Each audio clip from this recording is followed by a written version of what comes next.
Olá, turma. Aqui é o professor Ricardo Luiz Chaves Feijó, docente do Departamento de Economia da Faculdade de Economia, Administração e Contabilidade de Ribeirão Preto, vinculada à Universidade de São Paulo.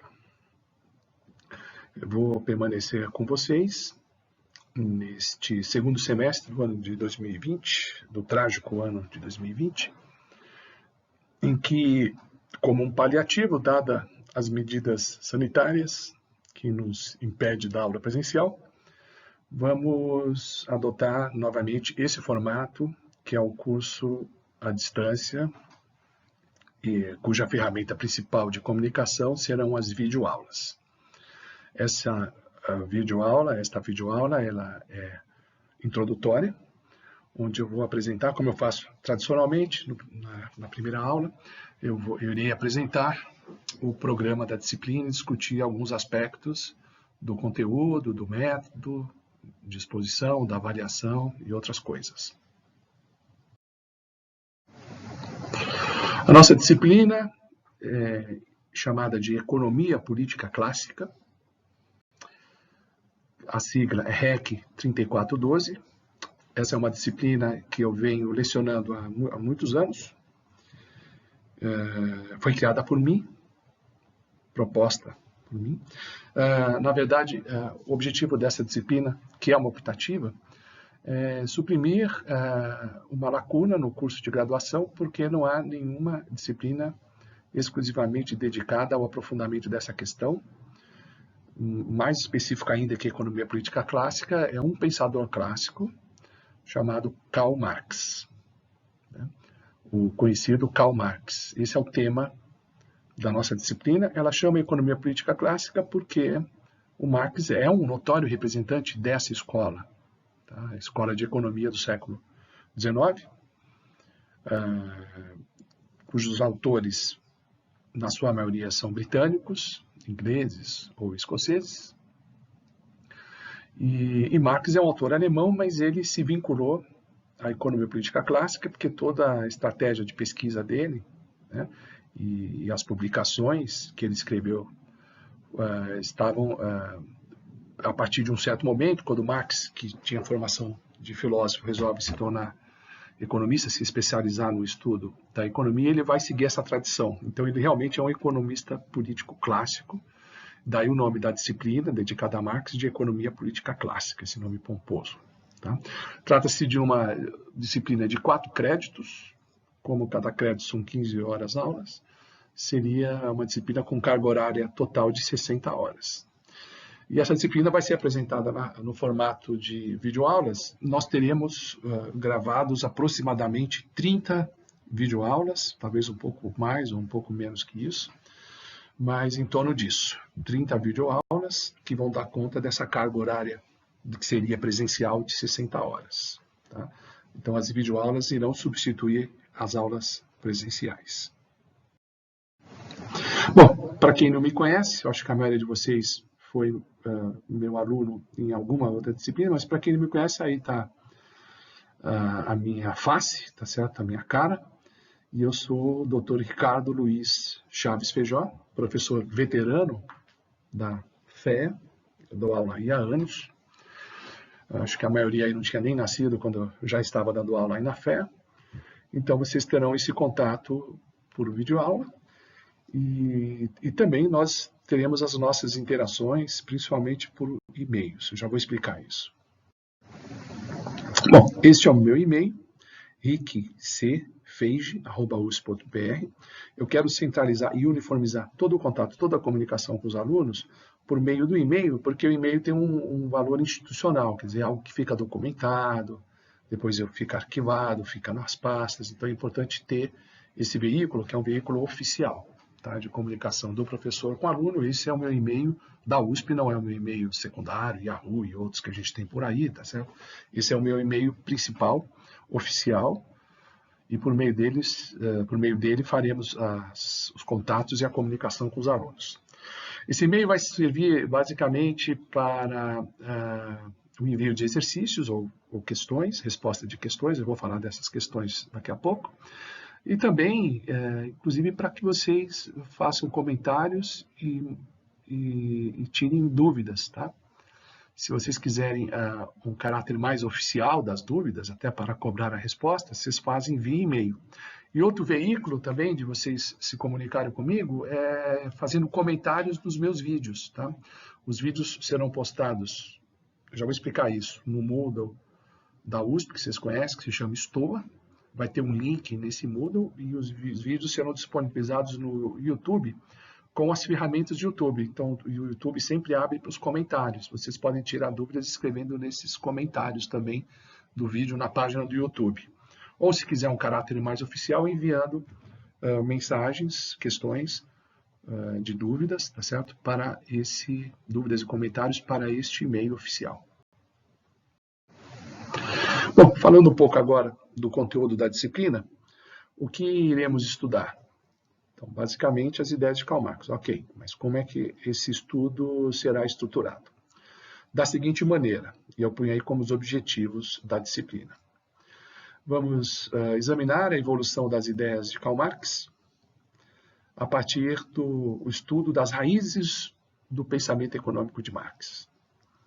Então, nós vamos focalizar a trajetória desde o jovem Marx, desde o estudante de direito ao jovem jornalista, até a imersão dele no estudo da economia política. Então, nós vamos buscar resgatar as raízes do pensamento econômico de Marx. Então, iremos estudar o Marx jovem e mais filósofo, que ainda não é economista, é o Marx da fase do chamado jovem Marx.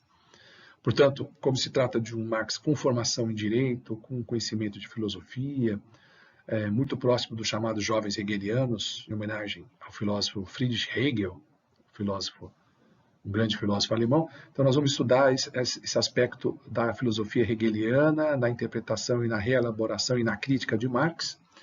Portanto, a ênfase é a temática filosófica, em que destacaremos as influências do Hegel, que eu já comentei, e de um outro filósofo, que é um discípulo de Hegel.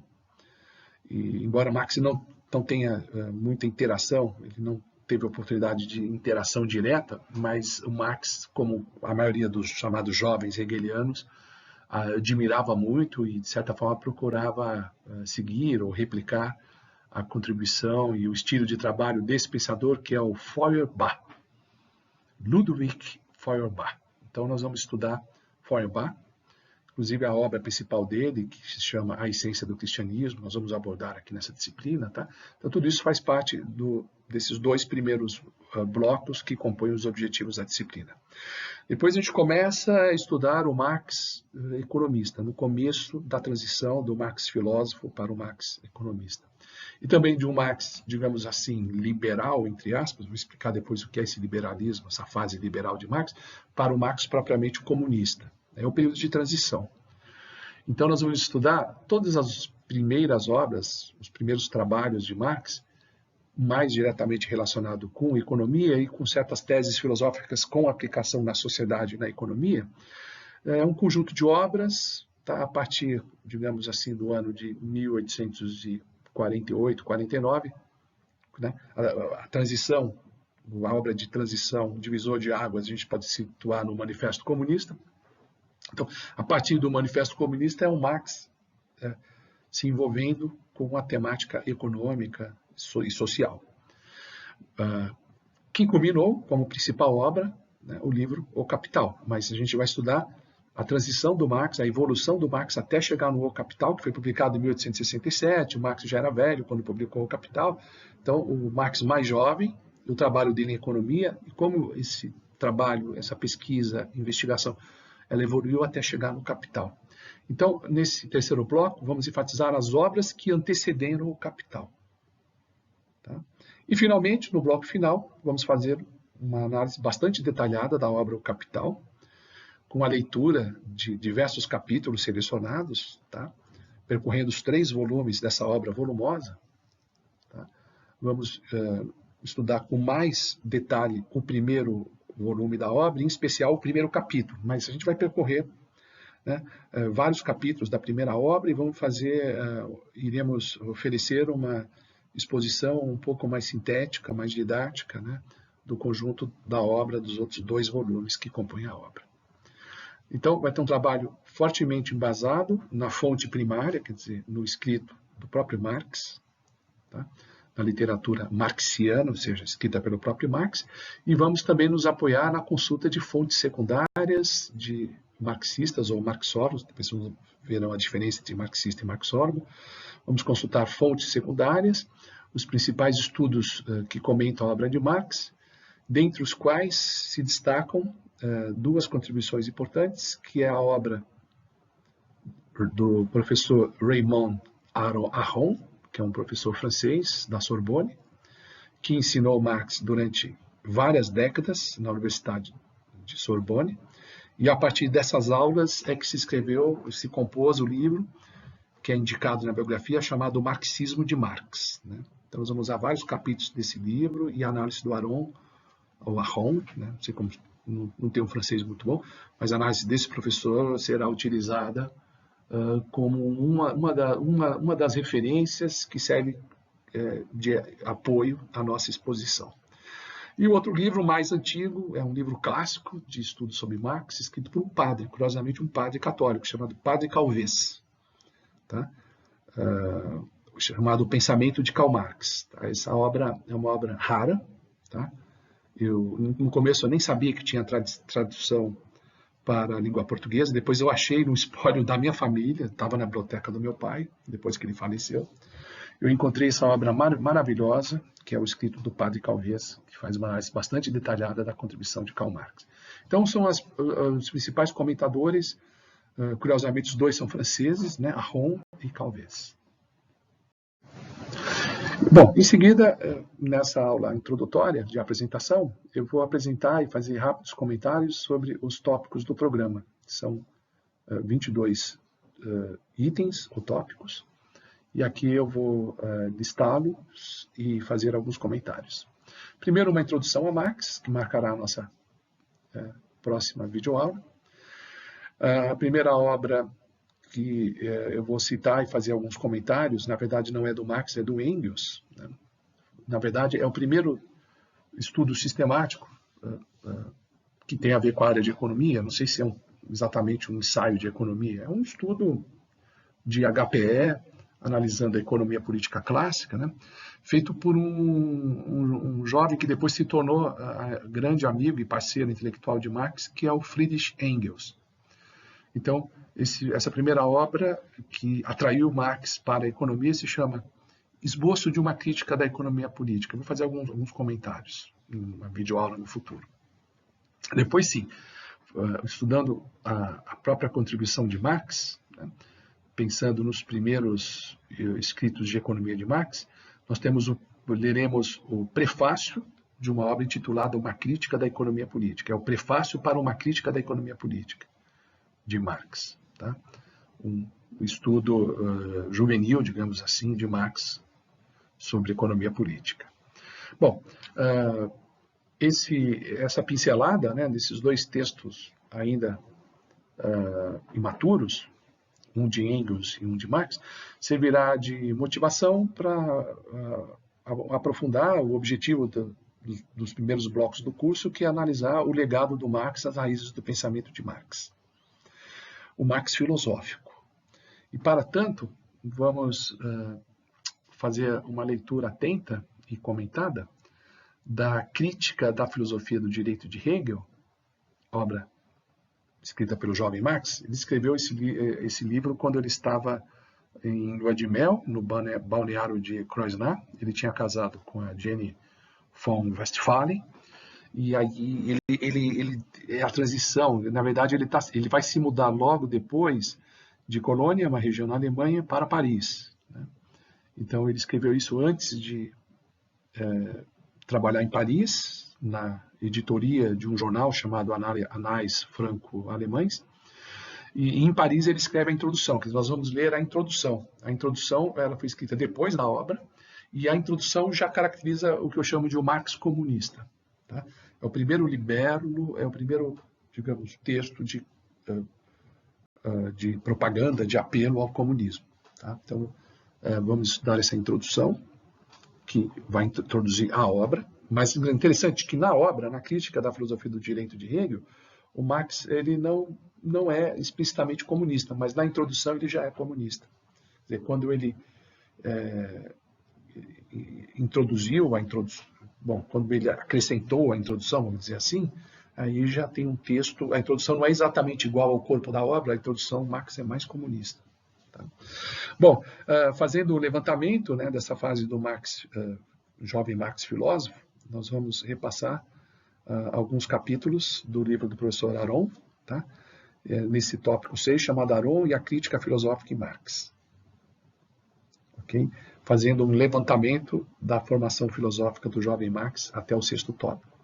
No 7º tópico, nós vamos, digamos assim, reforçar ou introduzir o aluno para certos aspectos filosóficos, né, nos remetendo à tese de doutorado de Marx, que foi um estudo sobre 2 filósofos da antiguidade, um mais antigo, pré-socrático, que é o Demócrito, o outro 2 séculos e meio posterior, que é o filósofo Epicuro. Então, nós vamos fazer um estudo da filosofia de Demócrito e Epicuro, que vai ter interesse na compreensão da trajetória intelectual de Marx. Eu vou falar alguma coisa da tese de Marx e nós vamos utilizar uma exposição didática introdutória desses 2 filósofos com base no livro do Eduardo Janetti.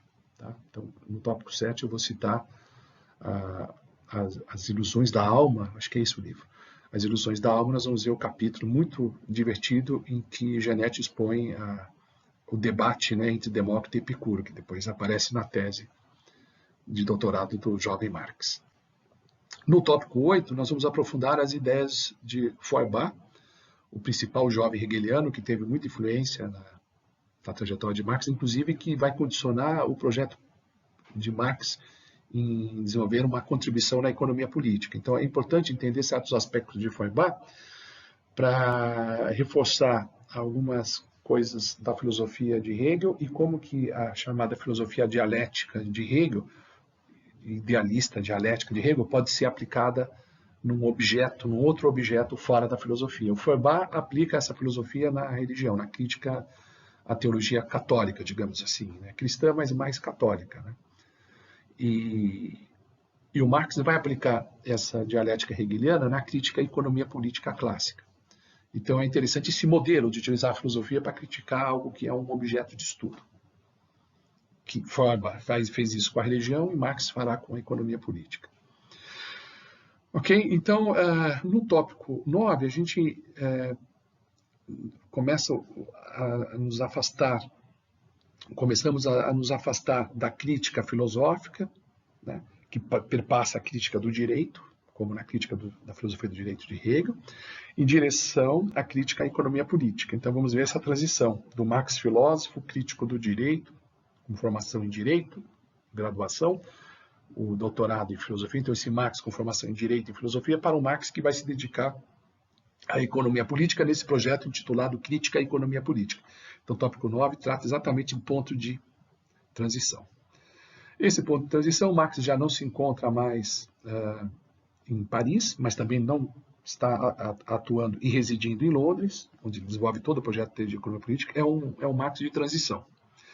E aqui, inclusive, Marx se encontra agora em Bruxelas. Tá? Ele é um exilado político, ele não conseguiu permanecer muito tempo em Paris, foi perseguido pela polícia em Paris também, e agora ele conseguiu uma permissão temporária de residir na Bélgica, na capital Bruxelas. Então, o Marx de Bruxelas, e aí vamos discutir algumas obras desse período. Então, no tópico 10, vamos ver uma coisa da obra A Sagrada Família, que na verdade foi escrita em Paris, mas acabou sendo acabada, né, em Bruxelas. Tá? A Sagrada Família, se eu não me engano, não foi publicada em vida. Ou foi publicada? Aí não sei, preciso rever isso. Não tenho certeza se a Sagrada Família foi publicada em vida. Foi escrita juntamente com Engels, é a primeira obra que inaugura a parceria entre Marx e Engels. Ok? No 11º tópico, uma outra obra de transição que marca, digamos assim, os escritos iniciais em economia são os manuscritos econômico-filosóficos. Muito interessante essa obra. Aí mostra a habilidade de Marx como um estudioso da HPE, um um estudioso da economia política clássica, e também tem algumas considerações filosóficas interessantes. Tá? É um Marx ainda bastante filósofo, que se propõe, utilizando o referencial filosófico dele, de cunho hegeliano, fazer uma crítica inicial, um esboço, ou mais um guia de estudo, né, de HPE da economia política clássica, que são esses manuscritos econômico-filosóficos. No 12º tópico, já adentramos na crítica da economia, no aprofundamento, né, do Marx se desenvolvendo como um investigador, pesquisador em economia. Vamos nos aprofundar no chamado materialismo histórico. É uma obra em Bruxelas, escrita na fase de Bruxelas, em coautoria com Engels, chamado A Ideologia Alemã. Ali é a mais refinada, digamos assim, exposição do que ficou conhecida como materialismo histórico e dialético. Então vamos discutir esse materialismo, né, na versão de Marx, que é um pouco materialista, um pouco idealista. Nós vamos ver isso, como caracterizar esse materialismo de Marx, tendo como referência principal a obra A Ideologia Alemã. Bom, o tópico 14º é a divisão de águas do Marx, do jovem Marx, para o Marx mais maduro, e a transição para o Marx economista. É o Manifesto Comunista. E eu intitulo isso de crítica ao Manifesto Comunista, que nós vamos apresentar de uma maneira bastante crítica o Manifesto Comunista. Nós vamos ver alguns problemas, algumas falácias que aparecem nesse libelo político. Não é um texto propriamente acadêmico, ele foi utilizado como uma carta-programa do Partido Comunista ou de uma liga ligada ao Partido Comunista. Não sei se pode se falar em Partido Comunista, né? Marx fala isso, mas na verdade é um movimento, né, que era forte em Paris também, mas Marx não conseguiu muita inserção no círculo de Paris, acabou se aproximando mais do círculo londrino, e lá ele escreveu para o encontro dessa liga que se pretendia se transformar no Partido Comunista. Ele escreveu um libelo, um manifesto, né, uma carta-programa, digamos assim, que se tornou conhecida como o Manifesto do Partido Comunista, ou Manifesto Comunista, que é o título, né? Tá? E aí, após isso, né, nós vamos adentrar o Capital. Tá? Eu não vou comentar tanto os outros escritos de economia que serviram como esboço ou como estudo preparatório para o Capital. A partir do 15º tópico, a gente realmente vai focar em O Capital. Tá? Começando com uma introdução ao estudo do Capital. E aí, no 16º tópico, vamos fazer um estudo bastante detalhado do capítulo 1 de O Capital, que é a chave, é um guia fundamental para entender o conjunto da obra, tá? Os demais volumes, os demais capítulos, que é o capítulo que trata da mercadoria. Então, vamos fazer um estudo detalhado do conceito de mercadoria em O Capital, tá? Tema do 16º tópico. Vamos utilizar no 17º um guia para leitura e interpretação da obra, que é apresentado pelo geógrafo, né, e divulgador e comentarista divulgador da obra de Marx, que é o Harvey. Né? Então vamos ver a interpretação oferecida por Harvey de O Capital. Tá? Logo em seguida vamos avançar no estudo da literatura, da fonte primária, ou seja, da própria obra do Marx, dos escritos marxianos. Vamos analisar o capítulo 2 e o capítulo 3 do volume 1 de O Capital. Depois vamos ver a interpretação do geógrafo Harvey do capítulo 3 de O Capital, é o 19º ponto. Depois, no 20º ponto, vamos apresentar, discutir, elaborar, tá? Explicar os demais capítulos que compõem o volume 1, o livro 1 de O Capital,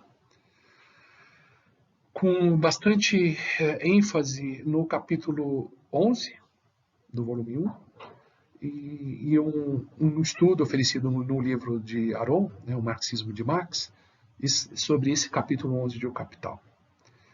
E depois partimos para um estudo pouco mais esquemático, tá, dos livros 2 e 3 de O Capital. Então, esses 22 tópicos compõem o programa da disciplina que, ao longo desse semestre, na sequência de videoaulas, pretendemos aprofundar. Agora vejamos as leituras. Então, é um curso que demanda leituras. Tá? Uma boa parte dessas leituras está disponível na internet. Eu acho que no que depender de biblioteca, do material físico, nós teremos uma certa dificuldade por conta da pandemia. Uma parte dessas leituras o professor disponibilizará no curso, na forma de PDF, vocês podem seguir o PDF do curso. A obra principal, que é o Capital, ela está livremente disponível na internet. Por exemplo, a coleção O Capital, que foi traduzida na coleção, a obra O Capital, traduzida na coleção Os Economistas, está disponível e assim por diante. Eu vou comentar aqui cada caso. Bom, as leituras eu vou dividir em blocos. O primeiro bloco intitula-se Comentadores da obra de Marx e do legado dele. Então tem um livro do professor Raymond Aron, O Marxismo de Marx, tá? Que eu vou disponibilizar todos os capítulos que nós fomos estudar, eu vou deixar disponível o PDF no Store, tá? Não se preocupe com isso. Depois, uma literatura menos utilizada, que é o livro do professor Bersed, chamado Marx, Daniel Bersed, Marx, o Intempestivo, Grandezas e Misérias de uma Aventura Crítica, séculos XIX e XX. É um livro da civilização brasileira, muito interessante, mas que não é leitura obrigatória. Realmente vocês vão ter dificuldades de encontrar esse livro e está disponível nas livrarias. Depois tem um livro raro, do professor francês Jean-Yves Calves, O Pensamento de Marx. Esse que eu comentei é uma tradução de Portugal, um excelente português, é um livro antigo, de 1962.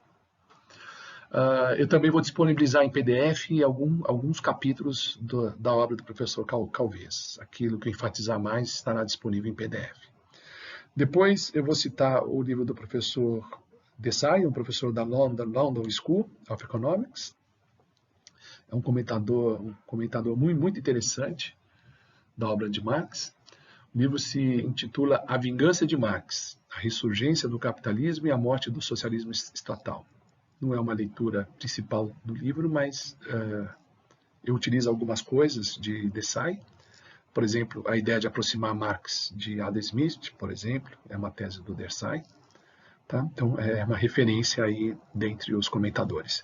O livro do professor Harvey, né, que eu já citei, nós vamos aprofundar alguns capítulos desse livro, né, principalmente o livro que trata dos comentários do livro 1, chama Para Entender o Capital, livro 1, porque ele tem, se você for na Boitempo, que é a principal editora que tem relançado as obras de Marx, tá? Inclusive um trabalho de excelente qualidade editorial, excelente tradução, os comentários, um trabalho muito bem feito que a Boitempo tem feito no sentido de resgatar a obra de Marx, né? Que é um modelo para os liberais fazerem isso com autores como Hayek, von Mises. É bem interessante o que a Boitempo se dedicou no sentido de preservar e divulgar o legado de Marx. A editora realmente está de parabéns. Então, o livro do professor David Harvey tem um livro, um volume dedicado ao livro 1, tem um outro volume que é dedicado ao livro 2 e 3. Nós vamos trabalhar apenas com o livro dedicado ao volume 1, né, da obra Para Entender o Capital. E, finalmente, sobre os comentadores, eu cito a dissertação de mestrado do professor Guena, do professor de vocês de microeconomia, o Roberto Guena de Oliveira, inclusive com o mesmo orientador, o mesmo professor que me orientou mestrado e doutorado, que é o professor Eleutério, marxista. Tá? Então, essa dissertação de mestrado se chama A Questão do Valor em Marx. É bem interessante, está disponível na biblioteca. E apesar de um livro juvenil, quer dizer, não juvenil, mas claro que o Guena ainda era um pensador imaturo nessa época, mas ele escreve muito bem e apresenta de uma maneira muito interessante uma leitura hegeliana da contribuição de Marx em O Capital, e eu vou enfatizar isso aqui no curso também. Então, consta essa citação como comentador da obra de Marx. Agora tem essas referências que eu chamo de enfoques em HPE de Marx, ou seja, não são livros sobre Marx, propriamente, são livros de HPE, tá? Com partes ou capítulos dedicados a Marx. Primeiro, o livro do professor Ekelund e Ebert, os professores Ekelund e Ebert, que é um livro de HPE muito adotado nas escolas dos Estados Unidos, a History of Economic Theory and Math, não tem tradução para o português, tá? Então tem um capítulo lá dedicado a Marx, que eu cito. Depois tem o meu livro, que é o História do Pensamento Econômico, de Lao Tzu a Robert Lucas, o meu livro de HPE, que eu uso nos cursos de HPE 1 e 2, E este ano eu estou elaborando a versão em e-book, pelo menos na metade do livro, quer dizer, que tem a ver com HPE1, eu vou fazer, que eu também estarei ministrando a disciplina de HPE1 junto com a Economia Política Clássica. Então eu vou aproveitar a HPE1 para fazer uma nova edição, tá? Melhorando o texto, acrescentando alguma coisa, eventualmente retirando algo, tá? Do meu livro, já bastante consagrado, de História do Pensamento Econômico. Eu vou disponibilizar isso na forma de e-book, já me comprometi com os alunos de HPE1, e a parte de Marx, eu vou lá, nas últimas aulas do curso, eu vou deixar com vocês. Tá? Até porque ainda vou demorar um pouco para fazer a revisão da parte de Marx. Então é uma referência também. E, finalmente, o livro do professor Claudio Napoleone, professor italiano, chamado Smith, Ricardo Marx, tá? Em que ele faz comentários bastante analíticos e interessantes sobre a teoria do valor, na tradição de Smith, Ricardo e Marx. Então, essa é uma referência, mas, na verdade, não é um livro sobre Marx, é um livro de HPE. Tá? Napoleone é uma terceira importante referência. E também tem, eventualmente, eu também gosto muito de trabalhar aspectos biográficos, né, da trajetória de Marx. Eu tenho várias biografias na minha biblioteca, na minha sala, na FE, mas aqui eu estou citando algumas que eu selecionei para vocês. O livro da Mary Gabriel, chamado Amor e Capital, a saga familiar de Karl Marx e o nascimento de uma revolução. São biografias interessantes, que essa, por exemplo, escrita por uma mulher, uma jornalista, ela enfatiza muito o lado familiar de Marx. E é interessante entender esse lado familiar, para entender um pouco o caráter, o temperamento de Marx, e também isso é a chave para decifrar certas características da contribuição de Marx em teoria econômica.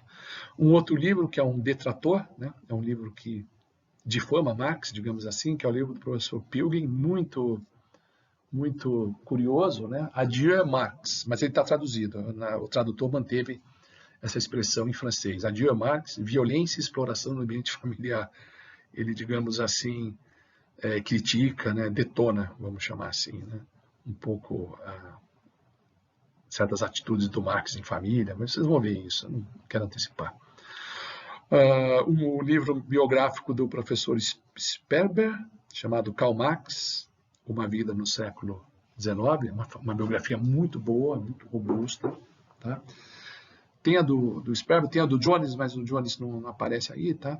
Mas a do Sperber é muito interessante também. Tem o Stanley Brás, O Casaco de Marx, Roupa, Memórias, Dor. É um livro curioso. Tá?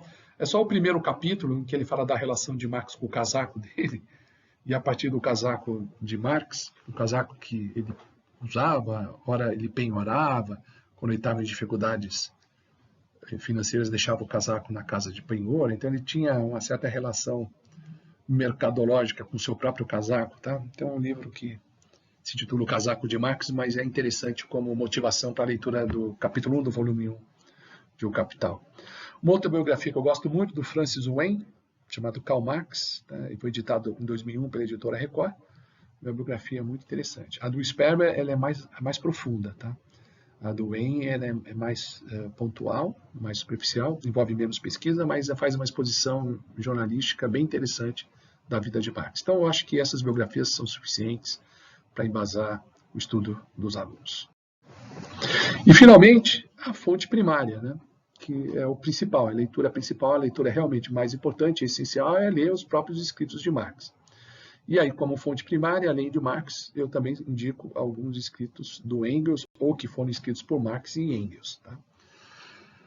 Então, tenho a Dialética da Natureza, esse não é muito importante, Crítica da Filosofia do Direito de Hegel, nós vamos ler e trabalhar com algumas partes dessa obra do jovem Marx, que ele escreveu em Kreuznach, ainda na Alemanha, na lua de mel dele, antes de se transferir para a França. Vamos ver alguma coisa dessa crítica da filosofia do direito. Depois, um livro de transição chamado Grundrisse, que eu vou aprofundar pouco, mas fica a indicação aí, para quem tiver interesse em entender o processo, né, de produção de ideias de Marx, como ele chegou à versão do Capital, entender um pouco características do Marx de transição, que é um pouco o Marx filosófico, o Marx economista, né? Por exemplo, no Grundrisse ele trabalha muito com o conceito de alienação, que é um conceito mais filosófico do que econômico, né? Então aí tem um aprofundamento dessa noção de alienação. Então está aí o Grundrisse indicado. Tá? E eu sempre estou pegando as editoras, as traduções que eu tenho na minha biblioteca. Tá? tá? Há outras traduções. Tá? O Grundrisse, por exemplo, tem a tradução da Boitempo, mas eu tenho o Fundo de Cultura Econômica, né? Então eu estou indicando essa versão, essa tradução. O Manifesto Comunista, essa obra emblemática de Marx, que, como eu falei, divisor de água entre o jovem e o Marx maduro. E aqui eu cito a tradução da Boitempo. Eu tenho alguns desses livros, eu confesso como isso, eu tenho várias traduções, tá? E dentre elas a da Boitempo, que eu estou indicando para vocês. Depois os manuscritos econômico-filosóficos, uma obra do jovem Marx, né? Uma obra de transição, né? Quando Marx começa a estudar os economistas clássicos de uma perspectiva de HPE, tá? E eu tenho aí da editora Boitempo, então estou indicando aqui os manuscritos econômicos filosóficos da editora Boitempo. Eu tenho de uma outra editora também, mas eu estou indicando a Boitempo sempre é a melhor tradução. Tá? Depois, o Miséria da Filosofia, a resposta à filosofia da miséria de Proudhon, da editora Centauro, que eu tenho disponível. Tem algumas ideias interessantes, algumas primeiras formulações de pensamento econômico de Marx aparece aí. É uma resposta ao Proudhon, né, que era do movimento revolucionário na França, era da Liga Comunista da França, e havia uma certa rivalidade entre Marx e Proudhon. O Proudhon escreveu a obra Filosofia da Miséria, e a réplica de Marx, escrita em Bruxelas, se intitulou Miséria da... Ele inverteu, né, ao invés de Filosofia da Miséria, Miséria da Filosofia. O Marx gostava desses trocadilhos, dessas inversões, vocês vão ver. É muito do estilo do Marx, um estilo meio irônico, meio sarcástico, né, sarcástico. Então, o Miséria da Filosofia, que é a resposta à ideia de Proudhon. O Proudhon foi um dos primeiros revolucionários a se aproximar, abandonar um pouco a ênfase na filosofia e no direito e se aproximar da economia política.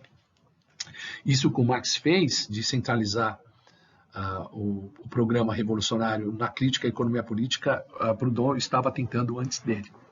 Então, Proudhon era um importante rival de Marx, inclusive na liderança do movimento. Então, nessa obra, Marx tenta desbancar Proudhon, digamos assim. E a outra referência é o Capital, né? Crítica da economia política. Eu cito aqui a Boitempo, tem os 3 volumes. Eu tenho os 3 volumes da Boitempo. É uma excelente tradução. E também tem outras traduções de O Capital.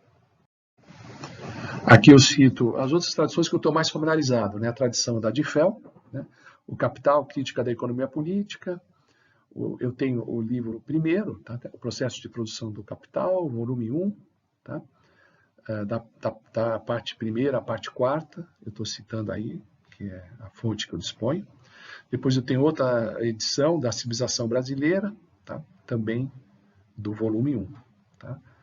E também tem a tradução, que não é tão boa, mas é a mais disponível, provavelmente a que vocês vão encontrar imediatamente na internet, que é a da coleção Os Economistas, tá? Eu não cito aí a coleção Os Economistas, mas está disponível, tá? Eu cito a coleção Os Pensadores. Os Pensadores nós vamos utilizar naquele texto do jovem Marx para a crítica da economia política, não na coleção Capital, que tem um capítulo, tá? Do livro, do volume dedicado ao Marx, da coleção Os Pensadores, tem um capítulo em que se faz a tradução da introdução da crítica da economia política. Eu falei que nós vamos discutir esse texto. O livro sobre a questão judaica, da Boitempo Editorial, tá? Eu aprofundei bastante o estudo desse texto, inclusive tem um artigo publicado na revista da GV, na revista de Economia Política. É interessante porque sobre a questão judaica é a chave para entender a transição do jovem Marx liberal para o jovem comunista. Tá? Inclusive, depois eu posso disponibilizar a referência para vocês terem acesso ao meu artigo. Eu tenho alguns artigos publicados sobre Marx.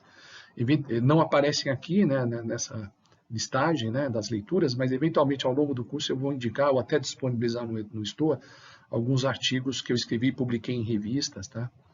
Revistas especializadas, artigos sobre Marx. Entre eles tem esse que eu falo da transição do jovem Marx para o liberal, para o Marx comunista, e eu centralizo no estudo dessa obra sobre a questão judaica.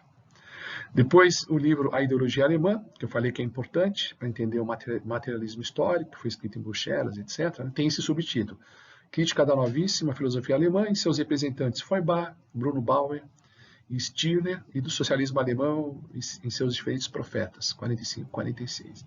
Aqui tem a tradução da Civilização Brasileira, que eu tenho, que eu estudei. Tem uma tradução também da Boitempo, que eu não indico aqui. E nós vamos ler alguns capítulos desse livro no estudo do chamado materialismo histórico e dialético.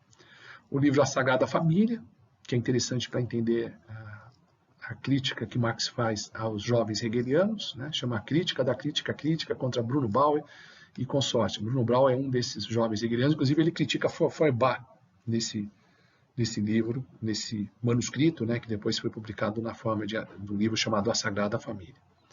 E aqui eu cito a tradução para a língua portuguesa da editora Boitempo Editorial, que eu possuo na minha biblioteca particular. E, finalmente, fechando as indicações bibliográficas, duas outras referências que eu chamo de outros, né? Primeiro é o livro do Janet, que eu já comentei, A Ilusão da Alma, né? Biografia de uma Ideia Fixa. Nós vamos utilizar o capítulo 21 e 22, que faz essa comparação entre Demócrito e Epicuro. Vamos utilizar essa parte muito divertida e muito didática, como sempre, um pouco superficial, mas tudo bem, do Eduardo Janet. E o livro A Essência do Cristianismo, de Feuerbach. Nós vamos pegar a excelente Galusti Gulbenkian, a editora portuguesa, né, que sempre faz uma tradução primorosa, e aqui o livro A Essência do Cristianismo, de Feuerbach, traduzido pela editora portuguesa. É a última referência. Muito bem, agora vamos ver questões do método, né, do curso adaptado, nesse formato de vídeo-aula. Isso aí é apenas um paliativo, digamos assim, né, para os alunos não ficarem sem aula, para não atrasarem, né, a vida dos alunos. Nós migramos para esse formato das videoaulas, é um paliativo, quer dizer, é uma maneira da gente contornar as nossas dificuldades sanitárias, tá certo? Por conta da pandemia.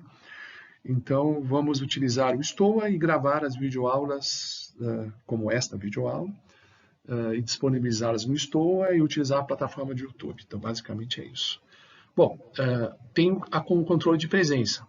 Mesmo se tratando de videoaula, a gente pode dizer presença. Presença é ter alguma segurança de que o aluno assistiu o vídeo.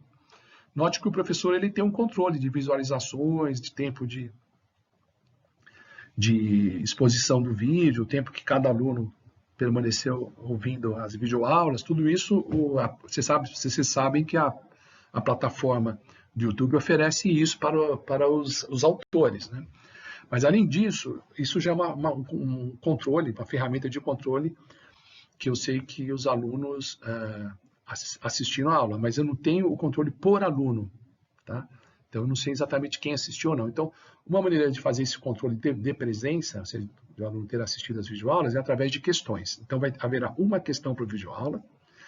Essa questão deve ser encaminhada e entregue por e-mail, só por e-mail, no prazo de uma semana. Então, depois que eu postar a videoaula, no meio da videoaula haverá a formulação de uma questão. Vocês devem responder essa questão e me encaminhar por e-mail no prazo de uma semana. Então, eu vou contar a presença nas videoaulas pelas questões entregues. Não haverá nota dessas questões, elas não serão corrigidas. Eu simplesmente, agora, quando a questão não tiver nada a ver com a resposta, quando eu perceber que a questão não foi nada satisfatória, o aluno só preencheu alguma coisa para cumprir uma formalidade, aí eu devolvo para o aluno, não, responde direito isso. Tá? Mas se tiver minimamente satisfatória, então ela vai servir como presença na videoaula. Tá? Então, o controle de presença nessas videoaulas será feito pela entrega, feito pela entrega de exercícios. Vamos falar agora da avaliação. Obviamente, a avaliação é não presencial. Tá? Dada a nossa situação, dada a pandemia, a avaliação será não presencial. Eu não estou muito preocupado com cola, até porque no meu curso de Economia Política Clássica, normalmente as provas são feitas com consulta, né? O que poderia ocorrer é um aluno copiar do outro, mas isso não é possível porque o tempo vai ser curto, tá? Eu vou fazer o seguinte, eu vou disponibilizar as questões da prova no mesmo horário do que seria a aula presencial e vocês terão 1h30 para me encaminhar a resposta. Então, como o tempo é muito curto, fica difícil as consultas paralelas dos alunos e, além disso, eu comparo redação com redação, né? Eu espero que o aluno responda as questões com uma redação própria, até porque todo o material vai estar disponível para o aluno. Então, o aluno tem que formular. É uma prova também de redação, né? Tem que perceber que o aluno está escrevendo por conta própria e, ao responder, que ele entendeu o assunto. Tá certo? Bom, o critério de avaliação do desempenho pautado pela média simples das duas provas P1 e P2. As provas têm o mesmo peso e se calcula a média simples do desempenho dessas duas provas, compõe a média final, tá certo? Se a nota for maior ou igual a 5, o aluno está aprovado por nota e também deve conseguir a aprovação por presença. Então, presença mínima de 70% e nota acima de ou igual a 5, o aluno está aprovado. Ok? O aluno pode fazer a prova substitutiva se perder uma das provas, se não entregar, né, se não tiver entregue a P1 ou a P2, ele faz a substitutiva, mesmo conteúdo, mesmo formato, não a mesma prova, mas o mesmo conteúdo, o mesmo formato. Tá? Quer dizer, cobre a mesma gama de assuntos, a mesma parte da matéria, tá? Da prova original, então pode substituir numa única data a P1 ou a P2, tá?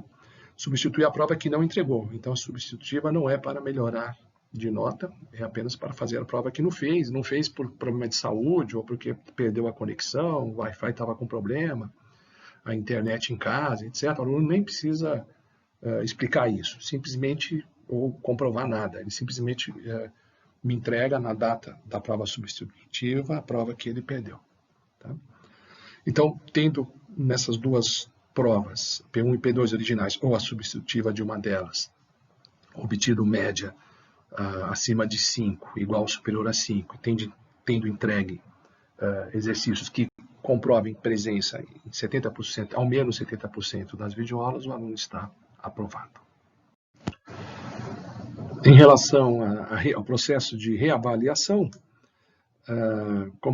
repetindo, então, quer dizer, o aluno está habilitado a fazer a prova de reaval se ficar com presença mínima 70% nas videoaulas, com entrega de exercícios, e a média no desempenho das duas provas, a média superior a 3, né, igual ou superior a 3 e inferior a 5. Então, o aluno que tiver esse desempenho se qualifica para fazer a reavaliação, cuja data e processo provavelmente será uma reaval também à distância, mas cuja data e aplicação será determinada pelo próprio departamento.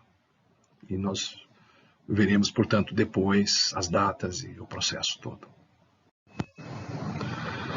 Com relação às datas das provas não presenciais, as provas serão feitas às quintas-feiras, nos mesmos dias e horários que nós teríamos aula presencial, se não tivesse a pandemia. Note que o calendário foi deslocado, né, até a última semana, a semana que antecede a semana do Natal. Então, nós estendemos a data das provas, de forma que a primeira prova não presencial será postada e feita pelos alunos na quinta-feira, dia 15 de outubro.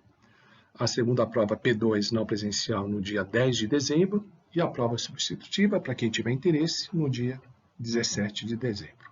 Ok? Então, essa é a aula inicial. Eu espero particularmente que a gente tenha um contato bastante produtivo e que as minhas aulas estimulem os alunos a estudarem essa importante tradição do pensamento econômico. Até a próxima.